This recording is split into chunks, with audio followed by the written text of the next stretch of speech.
I get my guests to be cheerfully honest on the matters that we are looking at this morning, to cherish fearless honesty. And this morning, my guest in the studio, and I'm excited, very excited, to have Ben Doche Malo in the studio. He's chief editor, the UN News, New York. As you may have known him, he's been with the BBC for many, many years, representing Ghana so well on the globe, on the BBC. Thank you very much for joining us, Ben Doche Malo. It's my pleasure. Good. Thank you for having me. Thank you. And now he's a pastor too. Right. Here in the studio also, and by my left again, and by Ben Doche Malo, is Dr. Eric Odro-Osai. He's governance expert. He's a lawyer. Thanks for joining us. My pleasure. Also here in the studio, our regular panelist, Abdul Malik Kwekubako, editor-in-chief of the New Crusading Guide newspaper. Kweku, thank you for joining us once again. And Samuel Nete George is MP, Ningo Pram Pram. Thanks for joining us, sir. Pleasure. Right. And I'd like to say thank you very much to Evans Mensah for holding the fort when I was away last week. I was away in Bogatanga, in my village of Gambibigo, for my father's funeral. Thank you very much once again. Now, we want to first of all deal with the issue of the reasons we are now getting to know about the deportation of the Chinese Galamsey Queen, Aisha Huang, which the senior minister has disclosed to all of us. When the Attorney General went to court to take the case out of court, we were never told the reasons for that. And the case was discontinued. We were never told the reasons. But now, the senior minister, the man who superintends over all the ministers, has given us the reason. People say he is so wrong, and the state could not have done what is being spoken about against Ghana. It's really terrible. Is that the case? Okay, let's listen to Mr. Yao Safumafu. A very good relationship with China. They're the main company that is helping develop the infrastructure system in Ghana. Is Sino Hydro. It's a Chinese company. It's the one that's going to help process our bauxite and provide about $2 billion to us. So when there are these kind of arrangements, there are other things behind the scenes. Putting that lady in jail in Ghana is not going to solve your economic problems. It's not going to make you happy or me happy. That's not important. The most important thing is that it's been deported out of Ghana. So we also it's not wrong. I'm saying that there are many other things beyond what you see in these matters. And everybody is wide awake. The most important thing is that we have found this established regulation and we are protecting our environment. And that is far more important than one Chinese woman who has been deported. Chinese people don't know, don't control your money. We are not the owners. Chinese people don't know where there is gold. If you don't issue visas to Chinese people cannot enter into your country. They don't know where is the money. They cannot able to enter your country. How could we be able to do galamsey in your country? Why? The question should be answered. Why? That is the support of the local people. It's very clear. Without your collaboration, without your support, how could we Chinese people be able to do galamsey in your own country? Why don't we go to, South Africa? South Africa is very famous for gold. Ghana, you are famous for gold, but you are number one country. South Africa is number one in the world. And then now Russia is also number one. South Africa is the second, I believe. Why don't we go to South Africa and Russia to do galamsey? It's not possible because local people don't support us. But in Ghana, some people, I can honestly say some people, the local people, collaborating with a small number of the local Chinese people doing Galamsey. If you want to stop the Galamsey in your own country, you have to punish your own people first. Otherwise, you cannot solve this problem because we don't know where is the good. You lead us. You show us. You make joint work with us. But our position is very, very clear. Chinese government, we will not tolerate any Chinese citizen doing illegal things in the other countries. Galamsey is illegal. Anytime when your police people arrest Chinese people doing Galamsey, if you inform to our embassy, we will repatriate them back to China immediately. No tolerance, no tolerance. But the reality is that you arrest some Chinese, you don't inform us. You don't inform us. If you inform us, then we will send them back to China. You don't inform us. On the contrary, you arrest them and a few days later you release them. How? I don't have a police people. I cannot arrest these Chinese. So it's very difficult to solve this problem. We count on Ghanaian people. We count on you. We can stop Chinese people come to Ghana, but we cannot stop Chinese people come to your neighboring countries. If they come to your neighboring countries, if they cross the border, we cannot control. But your border is controlled by your people. Right. So you heard the senior minister, Yao Safamafo, and you also heard the Chinese ambassador almost, telling us, to our faces and that we should just shut up, stop complaining. Okay, so let me start with you, Kweku. Now, why should what Osafo-Maafo said be worthy of our attention as we are doing in the country since he made the comments? Why should it be worthy of so much attention? Well, in the absence of an earlier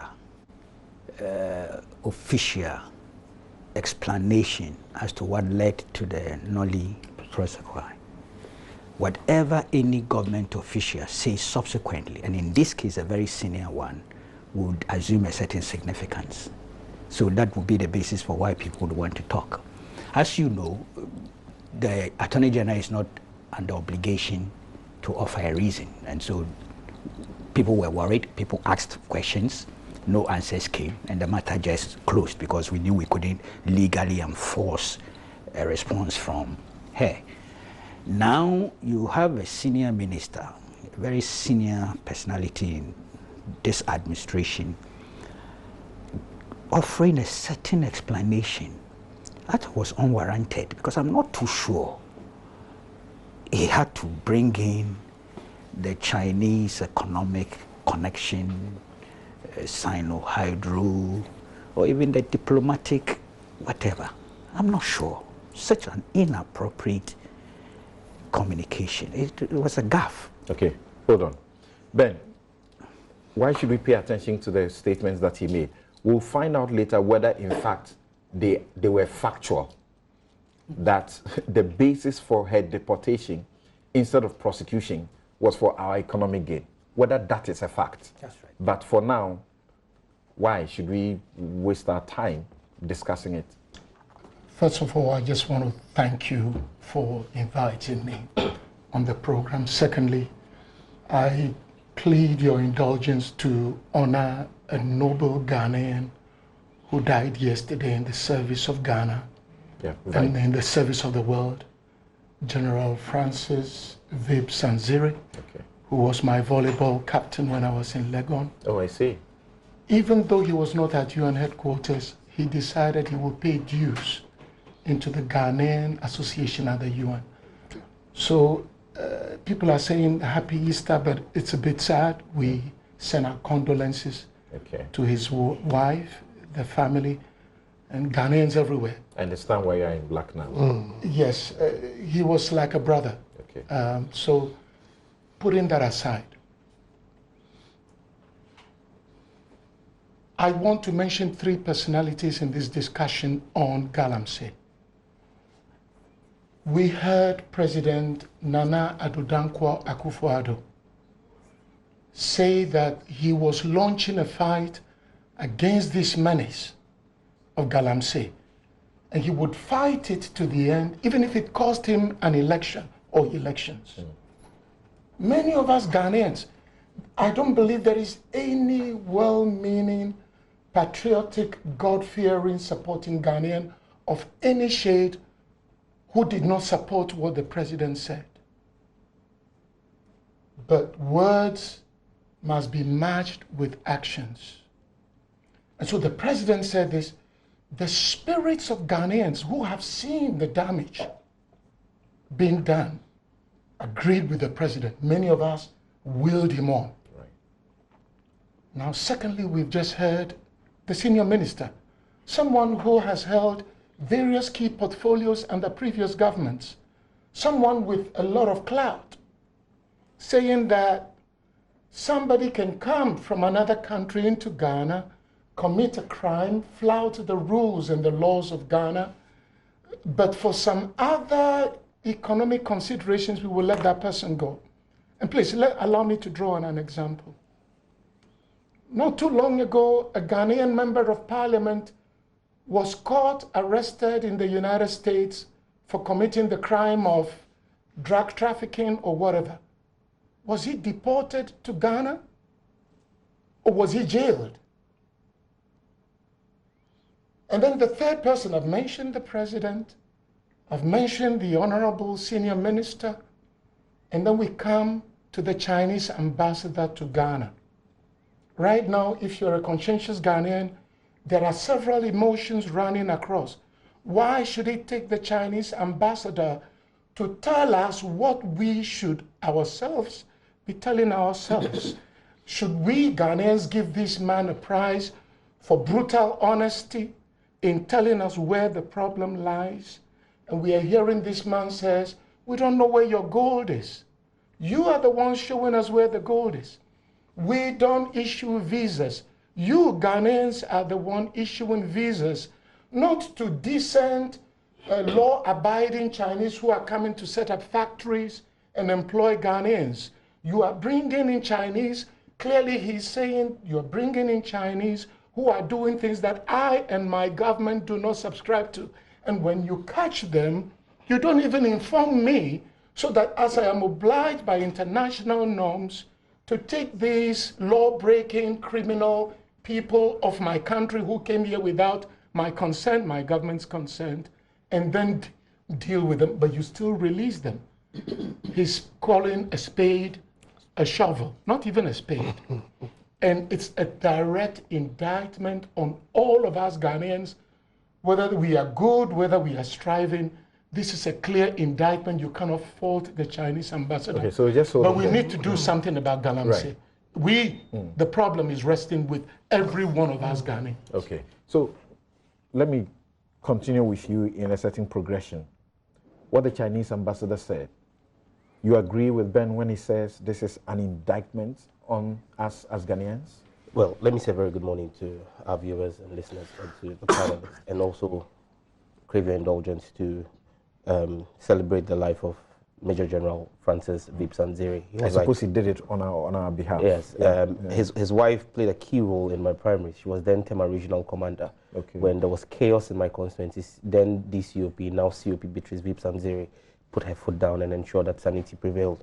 And let me also say that the NDC that I represent here also wishes to commiserate with the individuals' families who lost their whole livelihoods in yesterday's fire in the Kumasi Central Market, or this early morning. It is a sad situation that should not happen in this day and age. If you had followed the plans of President Mahama, the Kumasi Central Market by now would have been under construction, because you had a KJTR market, which was phase 1, that President Mahama had 98% completed. And today we're seeing families that have lost their livelihood during the Easter celebration. Very, very sad situation. Coming to the Chinese ambassador's comments, fact, truth. I mean, you would say that he actually broke away from the diplomatic mold, because in strict diplomatic sense or terms, he would not have spoken that way. But you realize that he's gotten to a point where he needed to call a spade a shovel, as Senior Ben said, and tell us, look, the problem is not my people. My people may be the problem or be part of the problem, but the facilitation of my people is you, the Ghanaian people.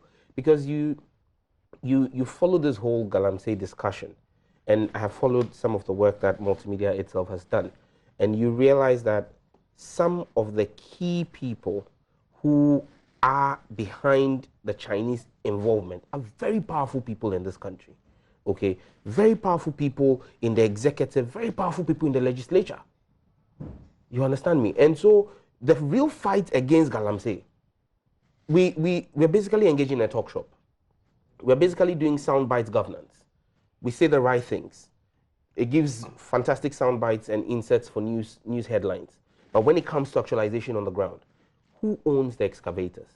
Excavators are not manufactured in Ghana. Sorry, but is it the case that you have not followed the comprehensive plan that has been, outdoored for the purposes of, curbing or stopping Galamsey? You haven't followed all of that? Oh. The interministerial committee and the work it has done, you haven't followed all of that?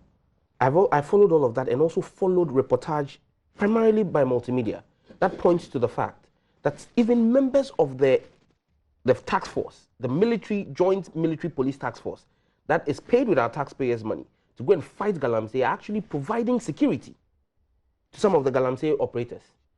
We pay them with our taxpayers' money. They're part of the interministerial committee, but there are reports that have been shown with evidence of members of the Ghana Armed Forces and Police Service Joint Task Force providing security to these Galamseyers. We've actually seen an expose that the head of that interministerial committee, Mr. Charles Bisu, which has led to him having to step aside. The secretary. The executive secretary. He had to step aside from his role in that committee simply because of the allegations that have been made. The exposes that Anas did put out. Okay, that issue is still hanging. It's still pending. We don't know where we're going with it.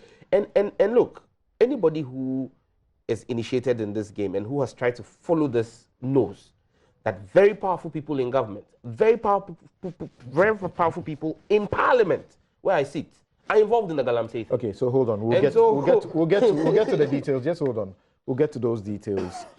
But Doc, do you feel that the Chinese ambassador was being this brutal and frank because he had no other option, because for a long time we Ghanaians have decided to blame Chinese? So he needs to change that narrative with the comments that he made. Thank you very much, and let me say good morning to our listeners and viewers. I think he was brutally frank, that's all. You see, it's gotten to a point where he feels I should let the whole of Ghana know what is happening. They've accused Chinese for a very long time, and I think this is what they need to do.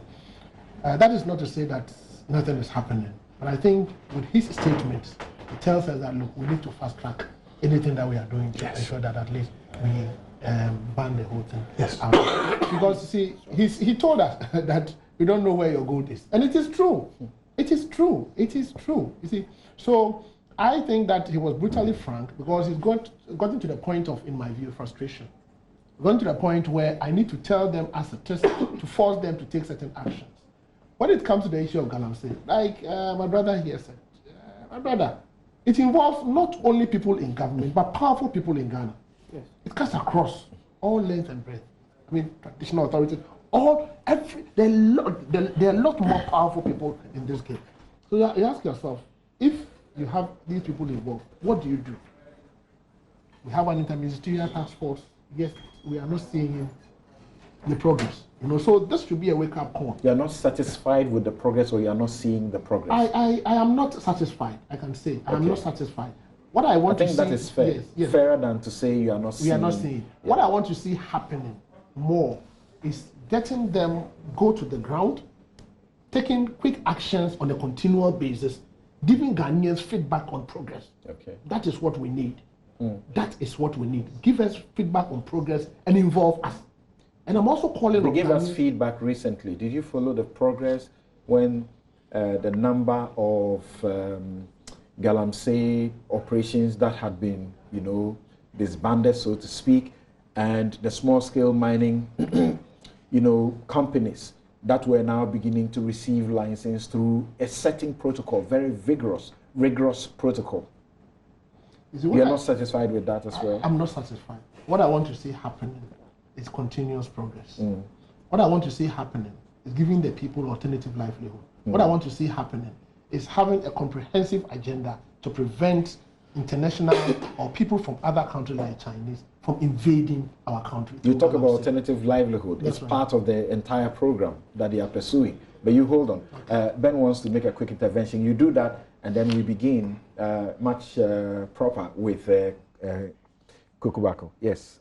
Samson, the cost of Galamsey, I don't think we know or we've accepted how costly this is proving, not just to us at this moment, but to the children and our children's children. I think we are being blinded and not accepting to know. Let me say this. I had the chance of flying over some areas that were affected by Galamsey. Driving or walking in certain places, you don't get a fraction of the image. But when you are in a helicopter, you come back down to earth, you want to cry. Right. I was in Dunkwa Onofin, and they told us this name Dunkwa of Onofin is a misnomer. There is no longer an Onofin to associate with Dunkwa. And we went and saw how the river was blocked, the water was polluted. Local people were telling us, in the past we drank from this river, we caught fish in this river. Now you cannot even see the fish. And the people who are benefiting from... The water was such that you couldn't even expect it to water your garden. That is just one place, Dunkwa, where some of my relatives actually lived for many years. And Major Mahama, Major Maxwell Mahama, why did he die? Next month is going to be exactly 2 years since he was there trying to help Ghana, and he was killed because of Galamsey. That's a separate topic altogether. The cost is just immeasurable, and we really need to wake up. We need to confront the powerful who are doing us a lot of harm. And Koku, the Ghana Water Company, before the campaign got into a crescendo, told us how we were endangered as a populace, and that in 5-10 years we were going to have to import water. And I think that is when it began to sink in that, look, we're in trouble. So here, we know that the regime led by the president has committed to curbing it, and the president has put his presidency on the line. Let's listen to the president. We'll return to ask you this question.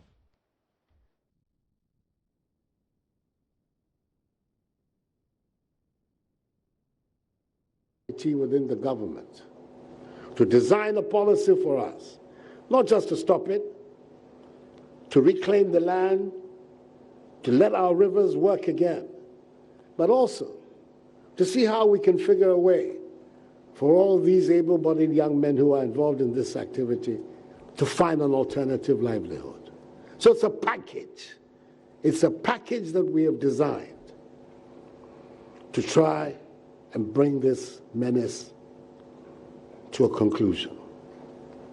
I've said it in the cabinet, and perhaps this is the first time I'll be saying it in public. I am prepared to put my presidency on the line on this matter.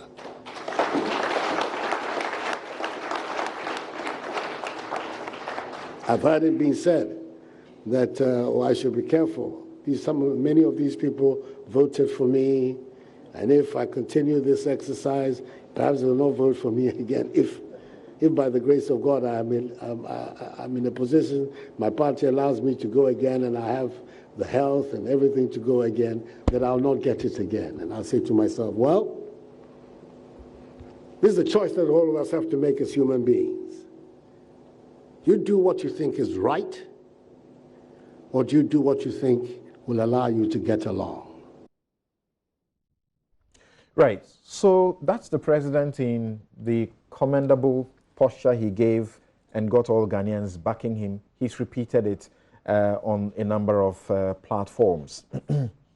Now, beyond that, we know that the evidence exists that he's backed the words with action, with the Interministerial Committee and the work they have done so far about how effective people can question. Listen to Professor H. Kwesi Prempeh. He says, the comments the senior minister made, disgraceful and insulting thing to say to Ghanaians. Would you be saying this if this action had been taken by the previous governments? Are the Chinese here to build infrastructure for us for free, or they are here to do business for profit?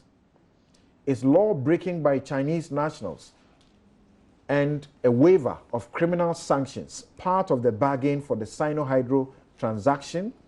Have you not convicted and jailed foreign nationals in Ghana for committing crime? So, Kweku, here is a question. Is law breaking by Chinese nationals and a waiver of criminal sanctions part of the bargain for the Sino-Hydro transaction, as Safumafu wants us to believe? Maybe we should request Mr. Osafumafu to do a full disclosure of the terms of the relationship we have with the Chinese relative to the infrastructural development. I'll be surprised if there's any such thing. I'll be very surprised if there is. Clearly, the linkage that he made is what has created the problems for him. Look, it was public record that the Attorney General had filed a nollie prosequi. It was public record. There were debates left, right, and center on it. The matter ended. If he wanted to deal with the subject matter, the question that he was asked, he should have just followed the same trail. Give the legal response and leave it there.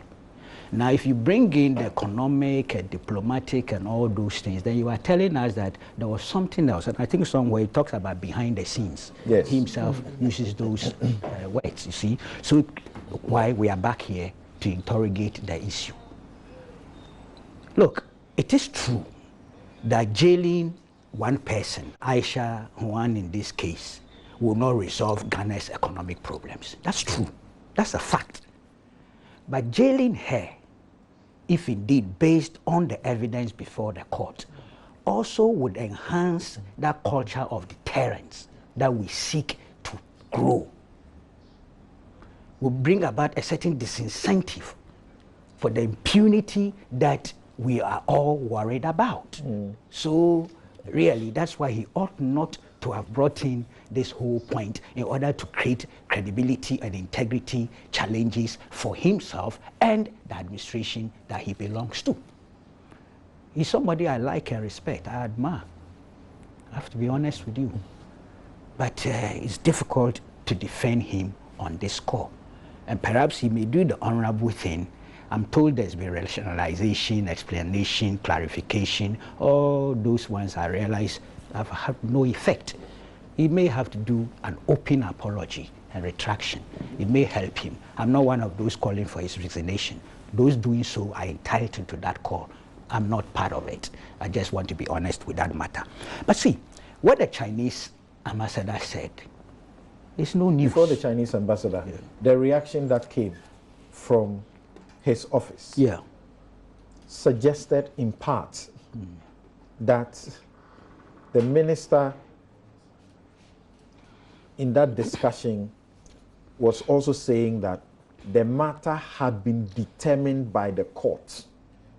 Was determined in court via a nollie prosequi filed by the Attorney General. So it was, but never, it was never determined. But but that's the outcome. I mean, the lady was she deported or she was removed? She was deported. By executive instrument? or by the court order? By the... You know that when by we talk deportation... By the Interior Ministry? Yeah, but that's why I'm asking, because I haven't seen it. Okay. Because there's a distinction between removal and deportation. You know, you remember the South African trade. Right. We removed them, we didn't deport them. Okay. But we keep on using the word deport. But I haven't seen the executive instrument signed by the Minister of Interior. Okay. But I'm saying that at least we all saw in court, it played out in court, where when the Nolly Prosper was effected, the case terminated and she was deported. Let me use that. I'll go along with you that she was deported. So again, if Mr. Safumafu created the impression that was judicially determined, he was inaccurate. Right. You know, I won't say he was lying. He was just inaccurate. You know, but that's why some of these things you leave to the legal-minded people. I'm sure there was an Attorney General, a Deputy Attorney General, part of the delegation. If there wasn't, that was an omission. But if there was, you pass it on to the lawyer to come and deal with the issue. All these things would have been avoided. So it is an avoidable gaffe, almost unpardonable.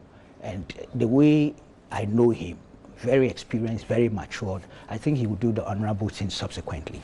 But I was going to the Chinese ambassador's thing. It's nothing new. Look, all of us here have said so consistently. Ghanaians, many Ghanaians, long before this Chinese ambassador's pronouncement, we have sat here and elsewhere and have made it very clear that it's a combination of locals and foreign elements that underlines this Galamsey thing. You see, I'm going to restrain myself today for good reasons. Because you see, as you know, I'm in court.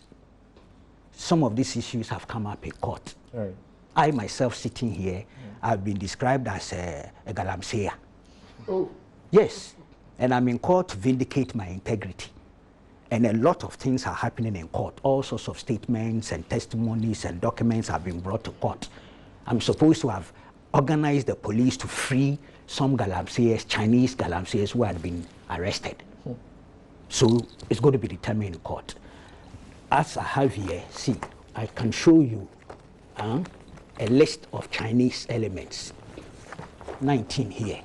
I have more from 2015 to today, who when are busted are either left at the immigration, released at the immigration depot office and allowed to go, and some go back to the mining site to continue. Some are removed, they sent away. We have sent over 5,000 or so Chinese out of the country without prosecuting them. Aisha Huang was a special case, so I wanted the prosecution for good reasons. She was not the ordinary type that goes into the field with a machines and things to dig. She is a queen, up there, and well connected. So in her case, prosecution to the end, logical conclusion, would have been useful and serve as a deterrent. But honestly, I've said here, President Mahama launched a campaign against Galamsey. He didn't succeed before he left office, and for a variety of reasons. President Akufo-Addo has launched another one, very spirited. It's a mixed bag, positives and negatives. Some of the negatives are happening because of people within the system. I said I'm going to restrain myself. What do you mean by within the system? You know what, this country, it won't take too long, but everybody will know the truth. There are people who have been given responsibility to do some work who are not doing it. And they have decided to target people who they think are worrying them. I'm telling you. But as I said, I won't sing my own tune here. In the next few months, perhaps the court case will be out of the way. We are not talking about your case, but clearly, there's a mixture. But clearly, you know that I know that you are even over restraining yourself, because you and I know certain facts. I am not a discussant, so I can't jump into the fray and bring out all of those things. But you know, you mentioned, for example, President Mahama's regime and the thing he wanted to do. It was party leaders at the various regions and at the state level who sought to frustrate the process. We know that once a party wins power, even some of these concessions, there is a fight over them by political party That's people. what is happening. See, and I can tell you one thing. The fight against Galamsey under the Akufo-Addo administration, the machinery that has been put there, if I had my own way, I won't let party elements embedded in the fight. If I were to advise, I would ask that take out party elements from the machinery. They are all over the place. It happened under John Mahama, it's happening under Akufo-Addo. And I'm saying, that's why I kept on mentioning the cases in court, about 4 or 5. Don't forget, Anas, Tiger Eye were accused of killing Chinese. Right. Have you forgotten? It's a case in court. I'm accused of freeing Chinese. It's a case in court. Some of the people who are involved are those who are in court as witnesses and things, forgetting that they are going to get exposed because there will be video and documentary evidence, audio and video, showing their roles. You see why I said, if I'd had the opportunity, I won't talk about this for good reasons. Possibly you are not careful, you go and say something prejudicial to a case in court that you have a personal interest in, and that is a disaster for somebody like me. But I can tell you that that is why, and I'm not saying there has been no success with this fight. There has been. Let's be honest. Anybody who wants to write it off entirely is not serious. But it is hugely challenged because of the fact that there are party elements embedded. Look, they sell the concessions. They are party people selling concessions, and it is on tape. And I hear them. I read some of them on social media, and they are making noise, and they are accusing others. And I said, just wait. Just wait. It's a matter of time. Some of those evidences have been sent to the court. So they'll play out in the court, after which we can make them public. I've heard people asking, where is that Galamsey video or documentary you are talking about? Some of them are in court now. For some reasons, some people decided to argue, accuse. Okay? In making the noise, they created problems also for the field operators, those doing the investigations. So you have to hold back. Then you are in court, you have to show evidence that what they are saying is not true.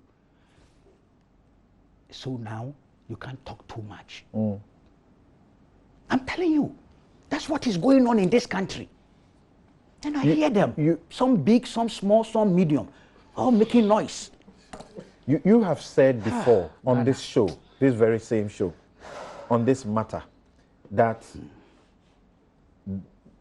Aisha Huang was known to be blackmailing certain persons in power, in authority.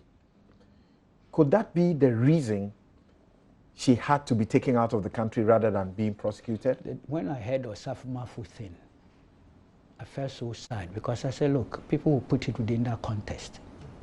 People will be looking at influence peddling, power, play, and the rest, when perhaps in his case, there may be no relationship.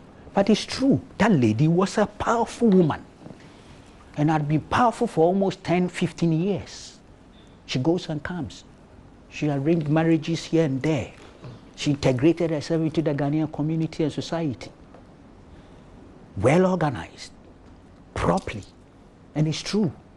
She had influence over people in the security services, in traditional authority, in political establishment.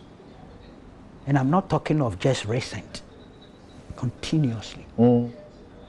She's a powerful woman. Okay? We spoke about her here before she was arrested, if you recall. Yeah. About weeks or months. Nobody knew about her. Those who knew about her knew, but had not said anything about her. Right. We spoke about her here. And then some 2 months or so later, she popped up onto the radar and was busted. Do you know of anything, confiscations, anything we took from her before we let her go? I have no idea. Okay. I have no idea. Now, let me continue from Sam George. You have just mentioned that people even within parliament, within executive, are involved. We have had people, former ministers, like Inusa Fuseni, sit on this show and boldly speak truth that whilst he was minister in charge of that sector, there were attempts to influence him, and he had to abide by his conscience and the thought for generations because of what Galamsey was doing to this country. People actually concluded that he may have been changed, removed from that ministry because he stood in the way of some of these powerful influencers. Why are you so positive that what we are doing may actually not amount to anything? Well, I think that this question has respectfully been answered already by Kweku. If you follow the fight against Galamsey, and let's make a distinction here.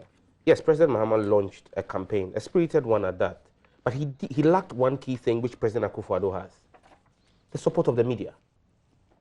When President Mahama launched his fight against Galamsey, the media didn't come on board, as you have seen this particular campaign. In fact, this particular campaign was launched by the media. I've said that over and again. It wasn't the NPP's program. No.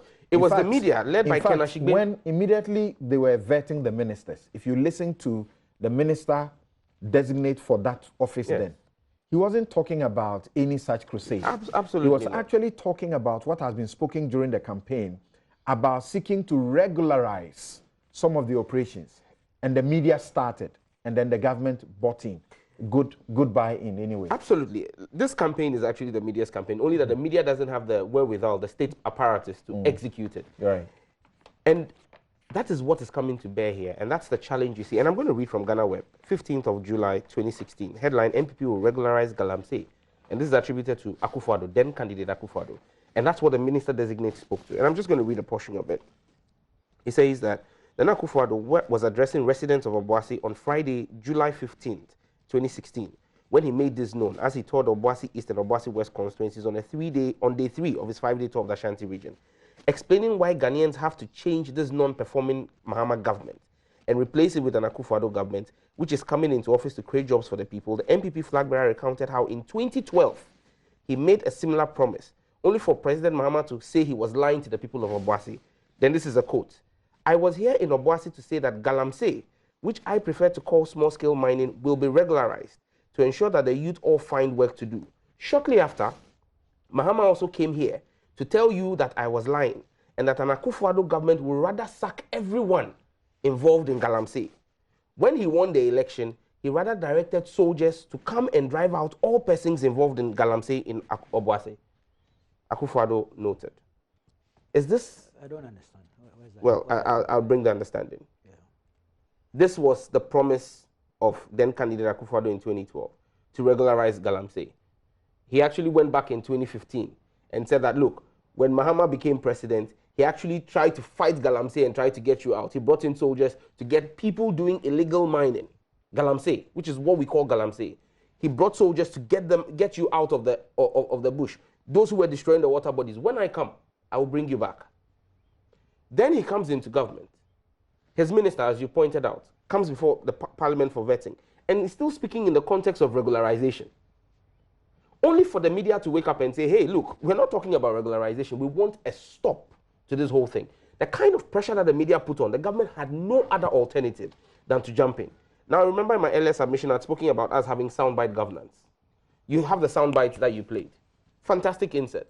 I'm ready to put my presidency on the line. Mr. President, putting your presidency on the line would have been you deciding that, look, Sino-Hydro or no Sino-Hydro, I will prosecute Aisha Huang to serve as a deterrent. And let the Chinese government say they would not give Ghana aid, and see if the Ghanaian people will not stand with you as president, because they know you're fighting for the posterity of this country. But the president... Sino-Hydro aid? Well, we've been told that it is a butter. Correct.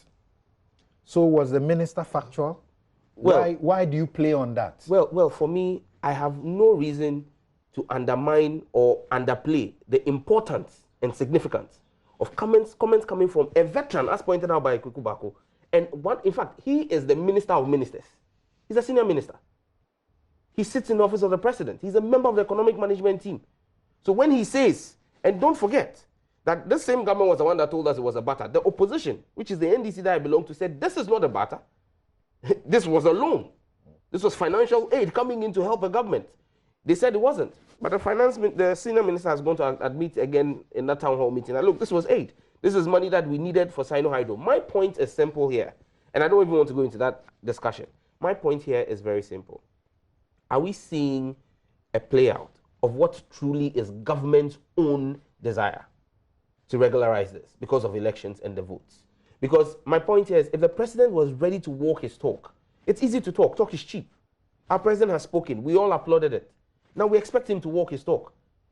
Osafo Mafo is telling us that, the Honorable Osafo Mafo is telling us that this whole thing revolves around Sino-Hydro. Sino-Hydro is key. When the president came to deliver his State of the Nations address in 2019, a few months ago in Parliament, he told us that he knows there have been challenges, but his government is about to kick off because of $2 billion worth of infrastructure that is going to go on. And that's what's going to transform the whole face of his government and put his government in the right state to win the next election. Sino-Hydro. Is the president placing the next election over the future of our drinking water? That's against what he said in that soundbite. Is the president protecting the presidential staffer, Charles Bisu? Can I ask you this? Can I ask you this? That if you want to be honest to the facts, which I'm being. All right, all right. And again, I mean, the government people, you throw invitations to them for one reason or that, they don't come on this show, they can continue. The point is that you see, no, he doesn't represent them. Listen, the point is that, are you not able, I don't need an MPP person or government person to sit here to point that fact out to you. Are you not able to separate the minister and his comments from what are the cold facts about Sino-Hydro? Because you are a member of parliament and you are part of those who have sanctioned the deal. So if he says we needed to take her out rather than prosecute and jail her because we need this money and it is coming through Chinese, are you not able to look him in the eye and say, that's a big lie, Mr. Osafo Mafo? That is only if Mr. Osafo Mafo is lying. But what if Mr. Osafo Mafo is telling the truth? And the facts, as you think are cold facts, are actually not the facts. I sit in Parliament. I saw the Sino-Hydro deal. I looked at it. I'm not on the finance committee, but it came before us. I have never seen a barter arrangement that has a LIBOR period, that has an interest rate. Barter doesn't come with interest.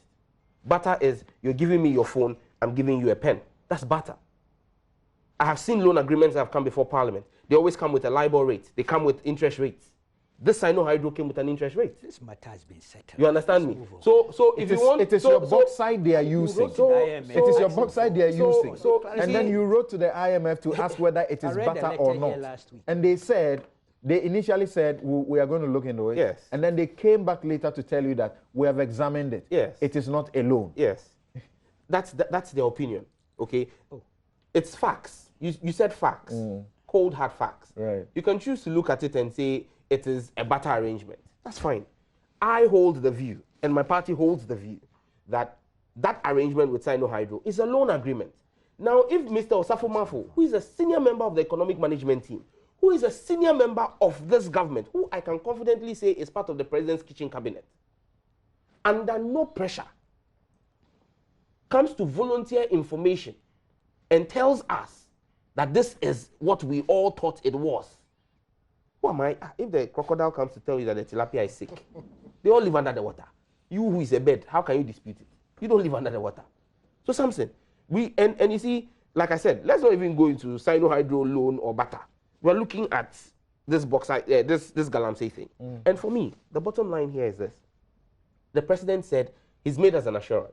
And I'm sure when we go to another topic, then the flooding issue, I would again point out to you how the president is quick to give fantastic sound bites. But when it comes to implementation, he's found wanting. Because this Galamsey thing, like Senior Ben has pointed out, clearly Major Mahama lost his life for this, a 7 member of the Ghana Armed Forces. The cost to Ghana Water's production cost went up by almost 400%. Okay, thanks to Galamsey. You need to fly over. But like I said, it's the powerful players in this industry, the powerful players in here. It's a cartel. You can't break them down. Okay. And if the president really did not mean what he said, he's always going to find excuses not to implement it. Okay. Now, Dr. Drosai, see, when this woman was being put before the court, the charges that were placed before the court were charges that Occupy Ghana, the Galamsey, anti-Galamsey task force media said were laughable. And they mounted a spirited fight and insisted that the Attorney General should improve the charges. They won that and got the charges improved. Are you getting signals that in the first place, there was no commitment to deal with her as was being said publicly by virtue of what the minister has now said? Not at all. I am not getting that signal. I get a signal that, well, there was intention to, prosecute her. You see, the fight against Galamsey should be depoliticized. I'm of the view that we can never win this fight insofar as we continue to politicize it. It is a national canker. We need to deal with it head on. What is wrong is wrong. Whether it is NDC or MPP, it's wrong. You see, we are getting something wrong. In international bilateral agreements or treaties, there's something we call national treatment and most favored nation principle. Have we asked ourselves whether we have that in any BIT we have with China to start with? This is not to say that what Honorable Safo said was right or wrong, but I'm looking at it from the responsible or irresponsible use of the power of nolle prosequi on behalf of Ghanaians. It is an open thing that can be used, but you have to use it in the supreme interest of the people of Ghana. That is the question we need to ask ourselves. But for me, I think it's an issue we need to tackle head on. And to be able to win the fight, let us depoliticize it. Because it will be sad for an investigator, for a security officer to conduct hardcore investigations, submit their report. You submit the report to people who are maybe complicit in the whole process. How would it be implemented? And this is not also to say that we throw our hands in the air, that we have lost the fight. We have not lost the fight. Now the power is with citizens. And this is where I commend the media. I commend Ken Ashigbe and his group for continuously putting up a spirited fight. Let us fight it. We have left the lady off the hook. But Galamsey is still going on in this country. So what do? We need to tackle it head on. So for me, I think let us depoliticize it. Let us make sure that we put the government on its feet to be able to do what it said it is going to do. Apart from that, citizens must not sit down. Occupy Ghana, media, let us all get involved. Let us make sure that the right thing is done. Like Uncle Malo said here, the cost of Galamsey to us has not been estimated. And it's about time we start estimating some of these things so people will know the harmful effects that thing is having on us. Are these comments only comments we should say they are unfortunate and then we let everything go? Or that when Kweku says this is a gaffe of monumental proportions, he will not say he did what, but he will just say it's a gaffe. And there seems to be overwhelming agreement that this was such a gaffe. And yet, like Kweku, he expects that the minister is a gentleman. He will come and do the honorable thing, that is apologize. Well, his office issues a statement seeking to justify and actually tell untruths again about the circumstances of how the woman was let out of this country. If he came to say, I'm sorry, what I said was, out of speak or whatever, is that enough? Or we should listen to those who say he must suffer for this. He should be sacked. No, not for sacking, I will not subscribe that. What I would say is that he should come to rather explain to us why he said what he said. Under normal circumstances, justification for nolle prosequi should not come from him. Yeah. It should not come from him. The law does not require even the Attorney General to justify why the Attorney General enters nolle prosequi. But if the government so wills it and they want to explain to Ghanaians, it should not come from the senior minister. You are saying you are ready to entertain an explanation what I'm for saying what is happened. He should come and tell us why he said what he did so that we can put it in context. Because what he said cannot be put in context. No, in law, you cannot hold him to it. There's no law that holds him to it. what he has said has given us a pointer. But then that should have come from the Attorney General. If it had come from the Attorney General, we would have then put it in context and then dealt with the matter as it is. But I'm expecting him to come and give us further explanation as to why he said Elsewhere, that. people get only a few minutes late to an important function and they resign. If the president is to keep his commitment that he puts his presidency on the line, how else can he show it than, like is being suggested, remove people like this who make these comments that seek to, derail what he's doing. But that is if he made those comments on behalf of government. That's the other side of it. I'm not trying to hold brief for him, but I think that... You're saying he didn't make them on behalf of government? That's the impression I got. That's the impression. Unless he How can you say that he didn't make these comments on behalf of government? No. Yeah. I am saying that is if he comes out to tell us that he made this. Government can come out and say that we didn't ask him to make that. No, should he say he made it on behalf of government before you know that that's what he did? Well, I don't know how he wants to defend himself. But what I'm saying is that it was rather unfortunate he made those statements. He should tell us why he made those statements, so we'll put it in context and analyze it as such. I see. Now, Ben, in addition to the reason you really want to give some reactions, the thing is that the presidents need to act. And like he just suggested, if government wants to dissociate itself with the comments, it should do so. So far, nothing like that has been done. What we have actually had is an attempt to rationalize, which is also backfired big time because it contains lies, so to speak. Now, we're being told about other countries, in Rwanda, in Ivory Coast. In Ivory Coast, a Galamsey queen is jailed for 15 years. Tanzania. Yes. Yeah. And that was to do with some ivory. And that's okay. Sorry. Okay. That's why I said ivory, right? Yeah. The point is that, and in those circumstances, the Chinese as government have supported what is going on. What can we expect of our government? Thank you. What is clearly coming out from the Tanzanian example is that if a country, a government is applying its laws against criminal and proven criminal elements, the country of origin of these criminals, in their right sense, will back what the sovereign government is doing, which means, as we saw from the Chinese ambassador to Ghana, Mr. Shi Ting-Wang, he's saying, when you arrest my people who have done wrong, you need them to be deported. You should send them to me, but you release them into Ghanaian land, and they're able to go back and do things. The Chinese ambassador is clearly telling us, I don't approve of what is going on. And I personally, I want to know that there are other Chinese operating in other sectors in Ghana with no problems. Yeah. We need to, so the distinction needs to be clear. But here is one thing. As we are here this morning, Easter Saturday, my desire is, among all of us here, to get to solutions. Right. And I believe that is why you are doing this consistently. My brother here, Dr. Odrosai, mentioned Ken Edem-Ashigbi. Right. We mentioned Occupy Ghana. I just heard from our senior brother here, Kweku Bako, that as he's here with all these voluminous publications, some are court documents because he's still going to court. The personal cost to him, I cannot imagine. Right.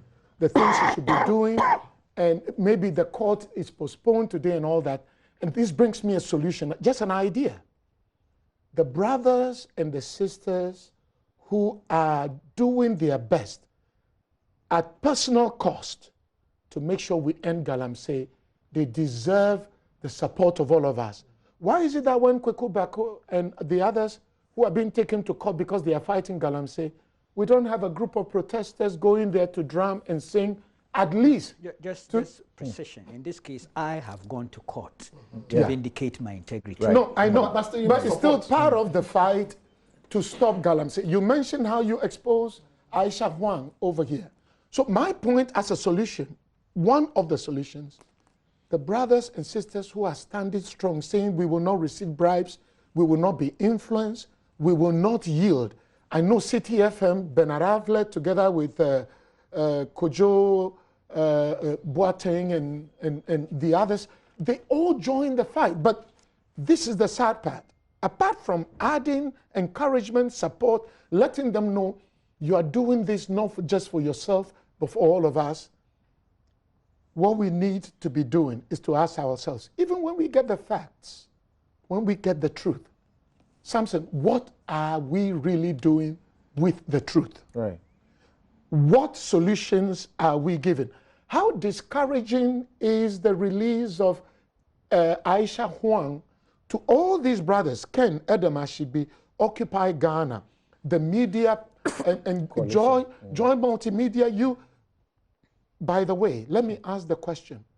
What would it take for us to just say we've placed a moratorium on this small-scale illegal mining for a year or two until we get things together? Because when you are saying... We have done that. Yeah, but when you are saying you are regularizing, and at the same time, because since the fight announced by the president, and I believe supported by every conscientious, well-meaning Ghanaian, I have seen multimedia videos all the way in New York. I'm watching, and new forests, virgin forests, even since the announcement of this interministerial task force, new virgin forests are being destroyed blatantly. And as Sam Jatta George is saying, with powerful people, some in parliament, some in positions, why can't we just say regularization will be confused with illegal mining?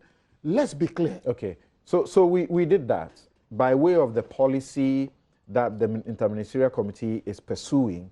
We did that to start with. Just hold on briefly. Let me go to Kenneth Edem Ashigbe. Thank you very much for joining us on Newsfile.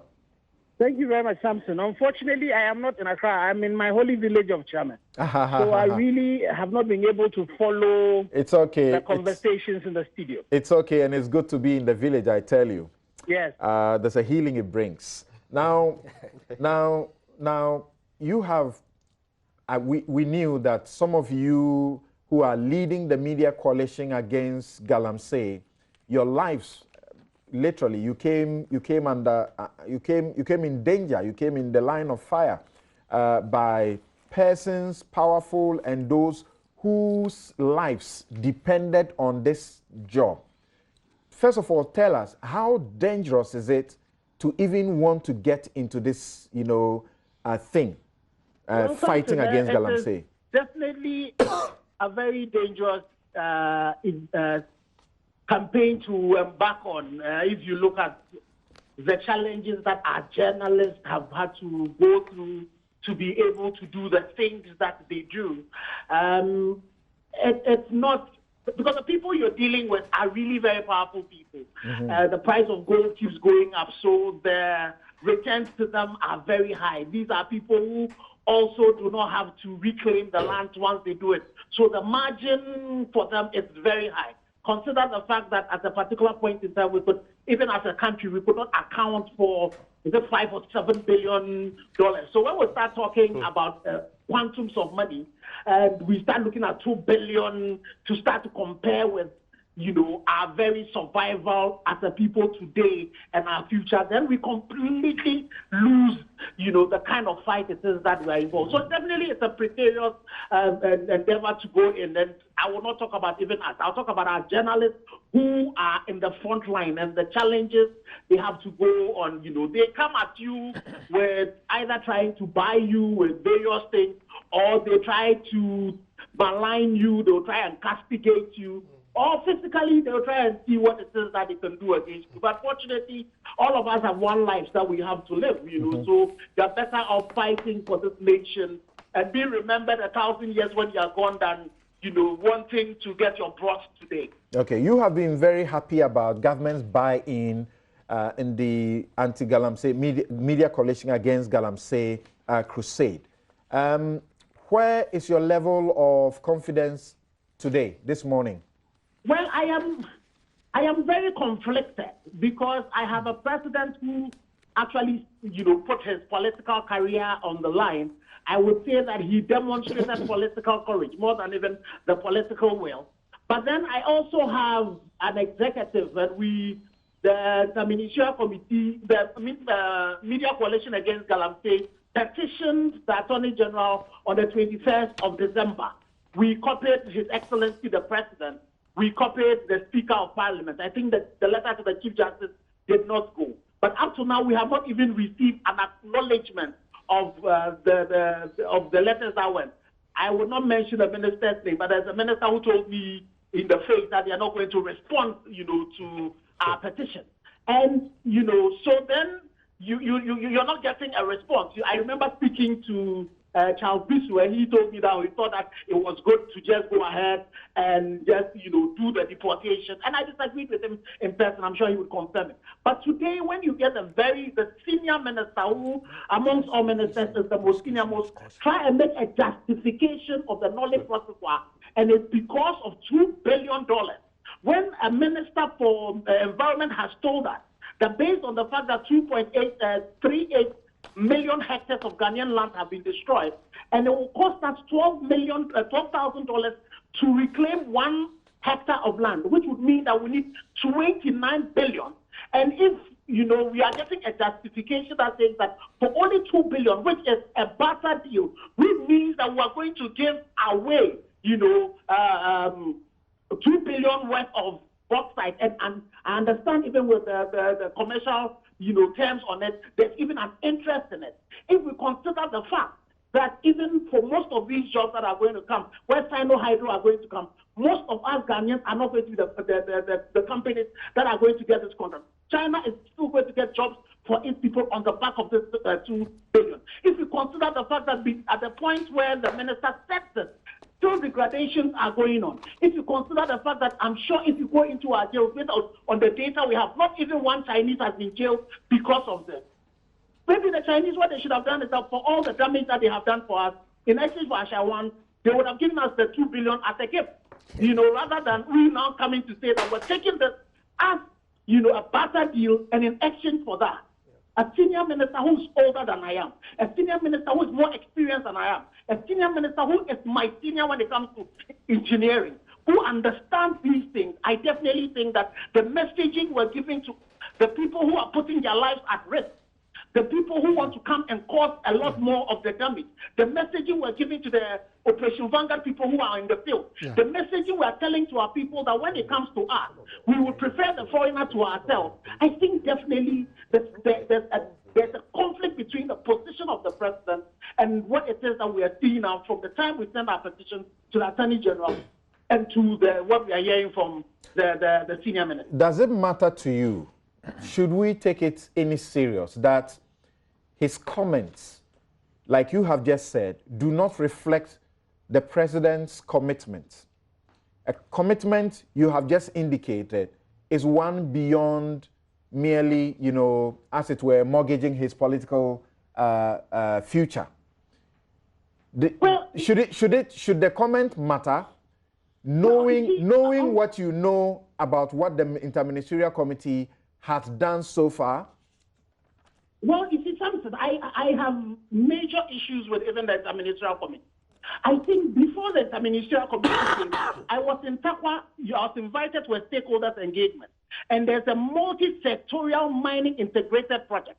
This is a 5-year project that takes all the various elements, including Operation Vanguard, including the need for drones, including alternative livelihood, including training the small scale and artisanal miners to get back into sustainable mining, including empowering the EPA, the Minerals Commission. It was supposed to have been launched somewhere in February by the president, 2018, and it was postponed. I think that is a better way of dealing with the particular canker we have than the ad hoc interministerial committee. Yes, they have done a few things, right? But it is not concerted. It is not, we're not using the constitutionally mandated bodies to be able to do it. So you see that they pick elements of this particular project and they are implementing it. But the question you want to ask, as we see, and I told them at the point where they launched they were launching the roadmap, I said to them that even when they did that, the media role to play. And the issue of communication when it comes to this particular project was completely missing. And if you ask anybody who's a project management professional, and I say that I am one of them, communication is about 70% of any project that you do. How are you going to carry the heart and soul of Ghanaians on this particular project when that is not happening? So yes, in as much as I have confidence in the president, unfortunately, a few things that are going, and a few of the people who are working with him do not help his cause. So you think, and a typical example is, the president had mentioned at one point that, he had complained about the fact that the justice delivery system was a problem. But if he said the justice delivery system is a problem, then you have a member of the executive, the Attorney General, go to court in a case where we had about 8 witnesses already called. 9th witness was going to come. And then the Attorney General goes and files a nolle prosequi. This is not about the judiciary. This is about an executive.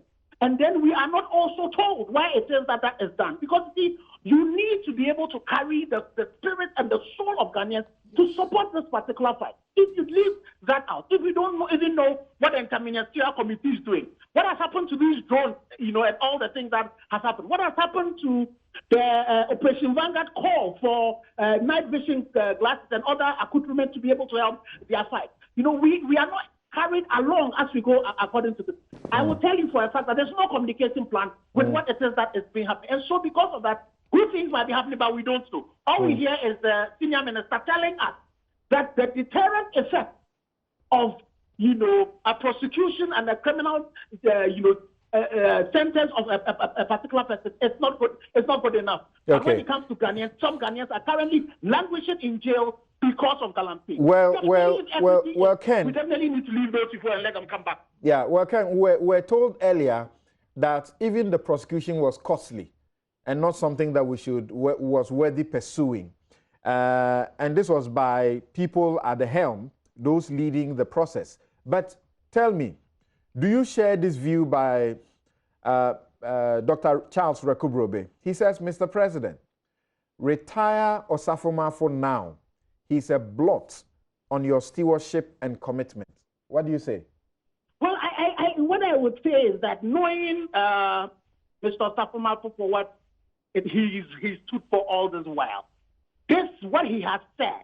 And I have seen, unfortunately, an apology of trying to explain what it is that he said. And we should bear in mind, anytime you speak and somebody else has to come and explain it, if there's a big flaw in there, I would say that it lies on Honorable Osafo Maafo to come now and say that I did wrong in this particular case.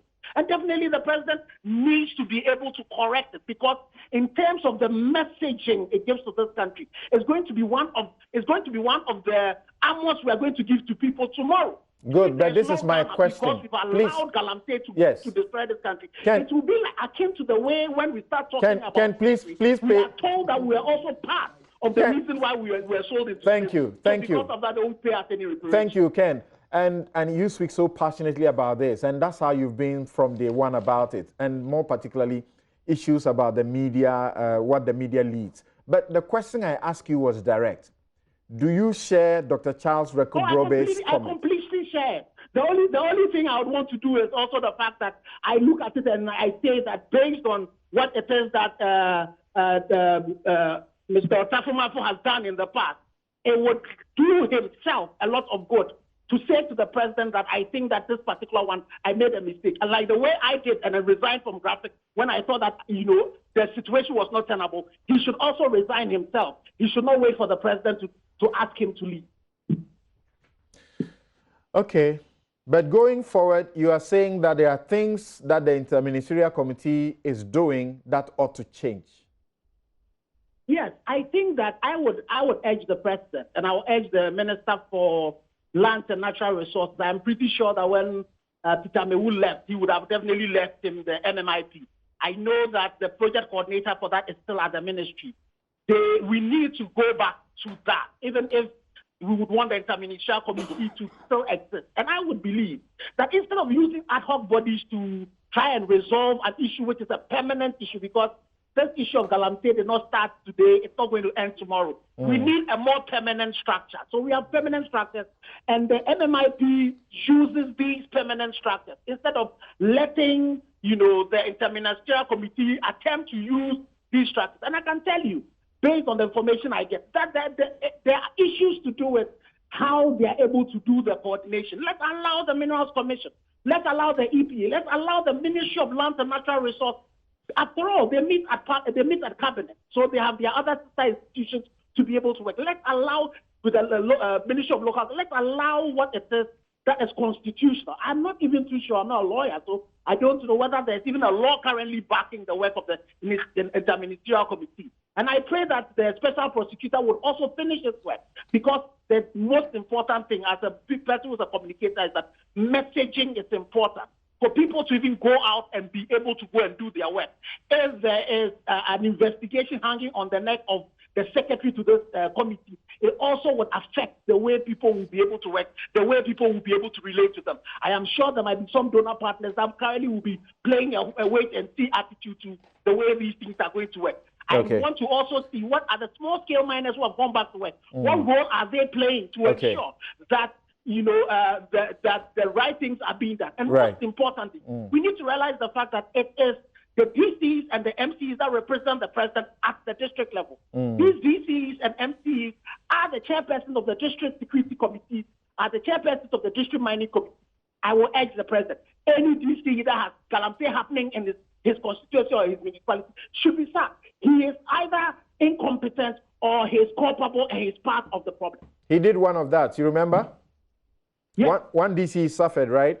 Yes, but we should do more than one DC, because currently as we speak, there are a lot of places where galamsey is going. How is it that it had to take the Minister for Lands and Natural Resources to go to one community and saw by the side of the road people mining illegally, and then the PC who is in that particular community did not know about it.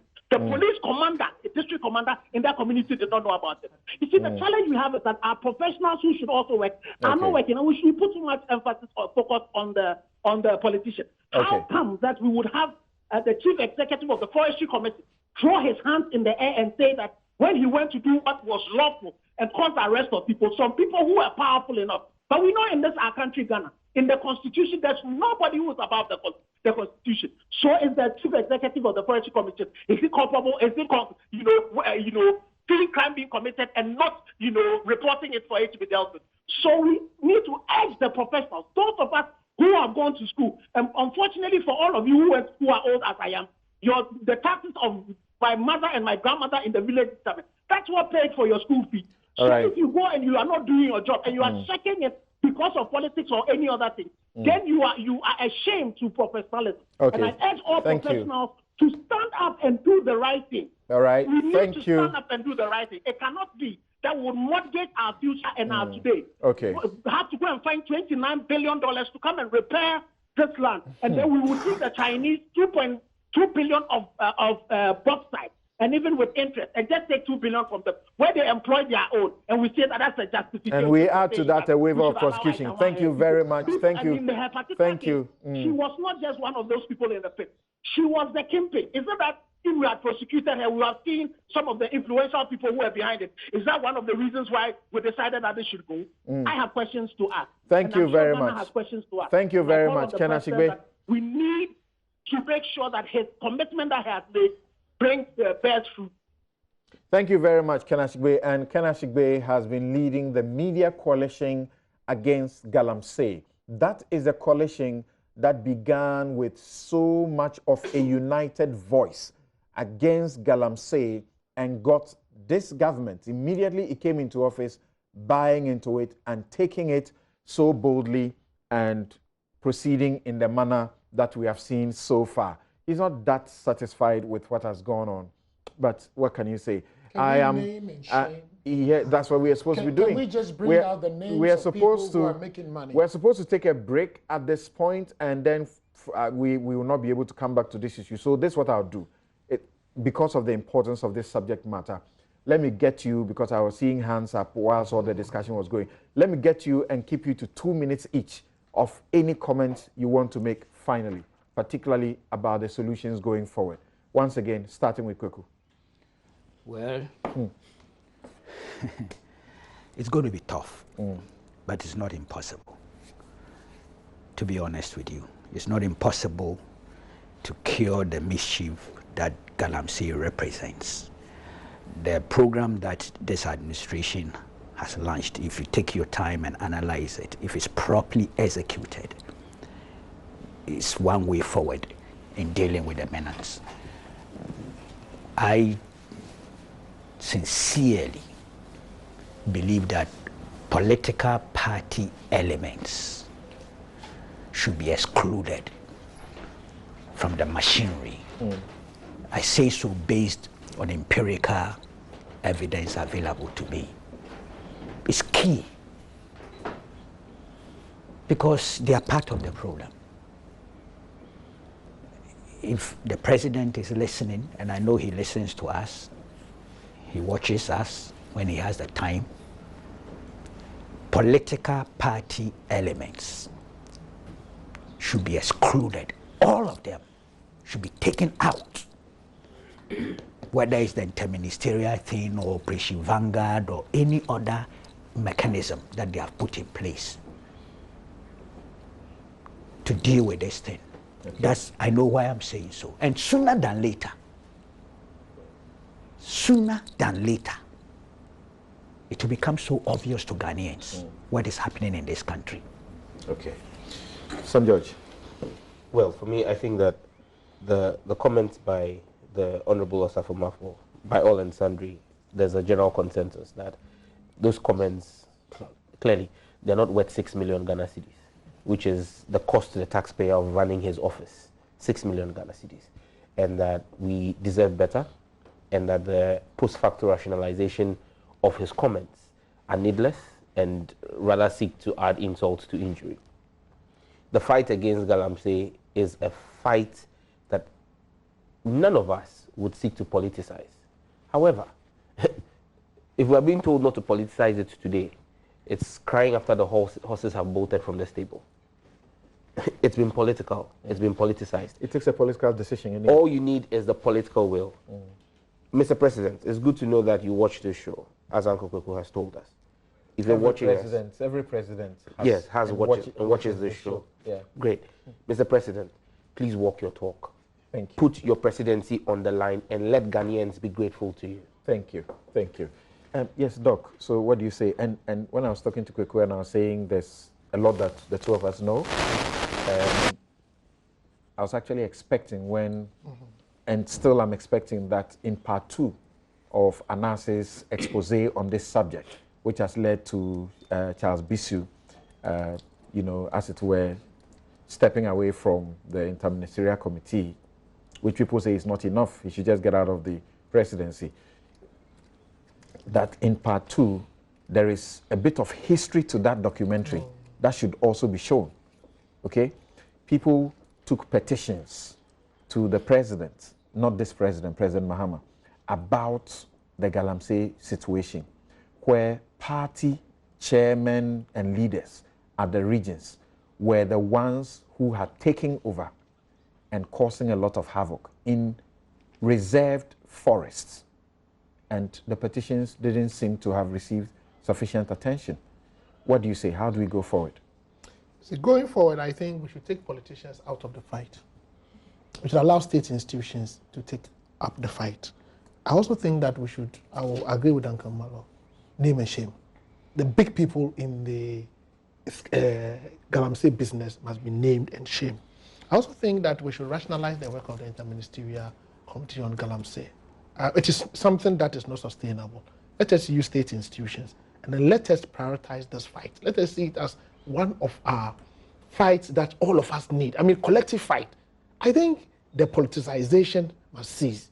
We should see it as one fight that all Ghanaians need to fight, and we must win the fight at all costs.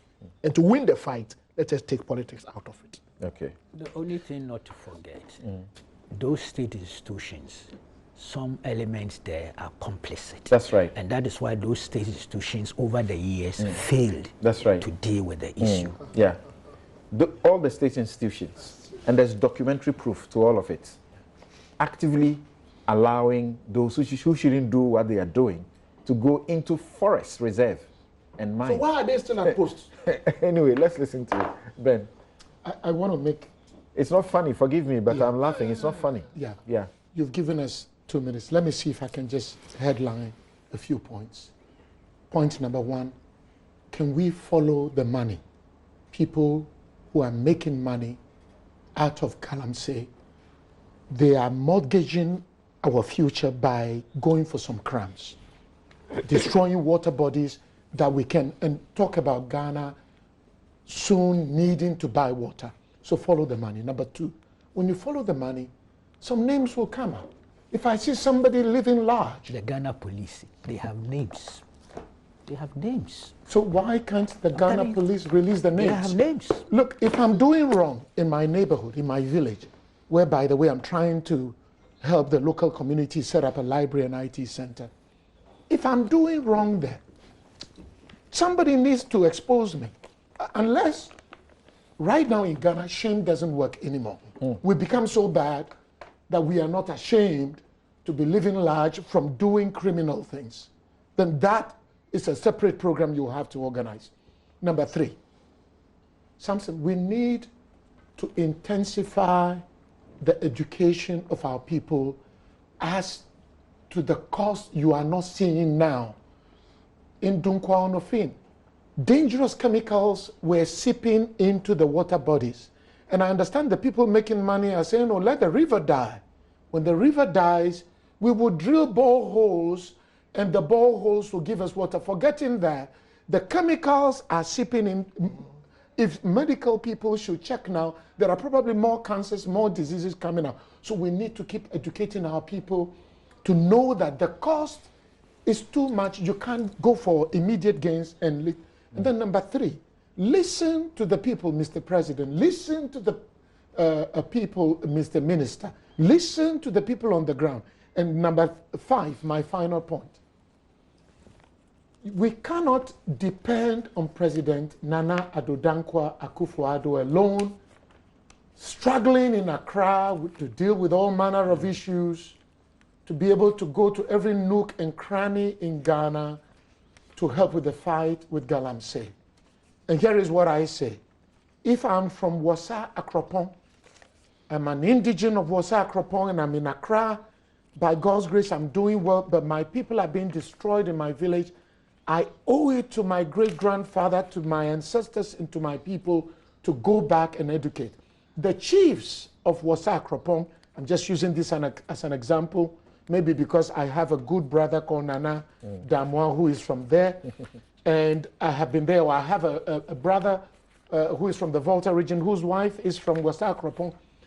Can the local leadership, the DCE, the police commander, the MP for the area, before we even come to the presidency and to the minister's base in Accra, what are we doing locally? What are the local indigents doing?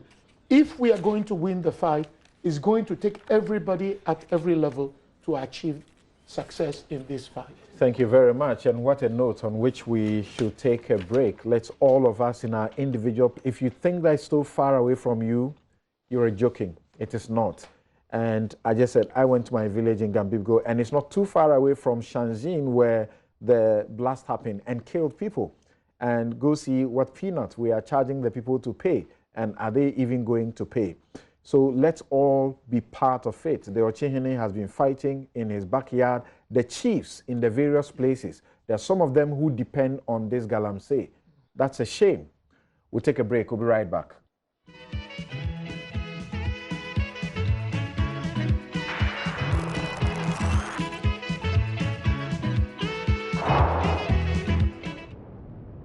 You're welcome back. This is Newsfile. It's your most authoritative news analysis platform.